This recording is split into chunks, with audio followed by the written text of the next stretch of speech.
សំល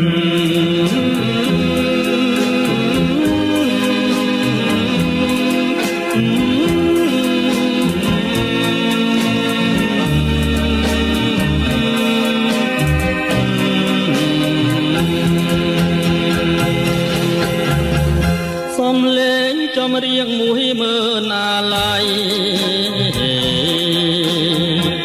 ចំរៀងច្រៀងថ្មីនឹងក្រោយបងចំរៀ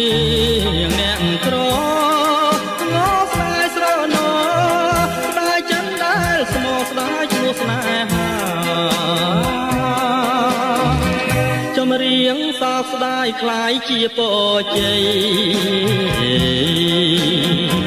ជាចំណងដៃដល់ថ្ងៃរៀបការច្រៀងរាប់ជាប់រឿងដែលខ្លឹមសារជារឿងអនិច្ចាស្នេហាពលប្រាតែស៊ូកាន់ចឹងទាំងមើលអាឡ័យដួងជីវិតខ្សែក៏សងចិនដែរតែសូមឲ្យអូនប្រកបក្តីស្នេហ៍កុំឲ្យបាច់បែកដោយស្នេហ៍ប្រមោចំរៀងអាឡ័យក្នុងថ្ងៃបែកគ្នា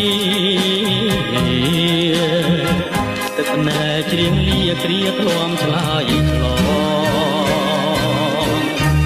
លារឿងទាំងអស់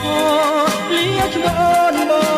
ងលាចិនដែលផងឆ្លងស្ពានជីវិត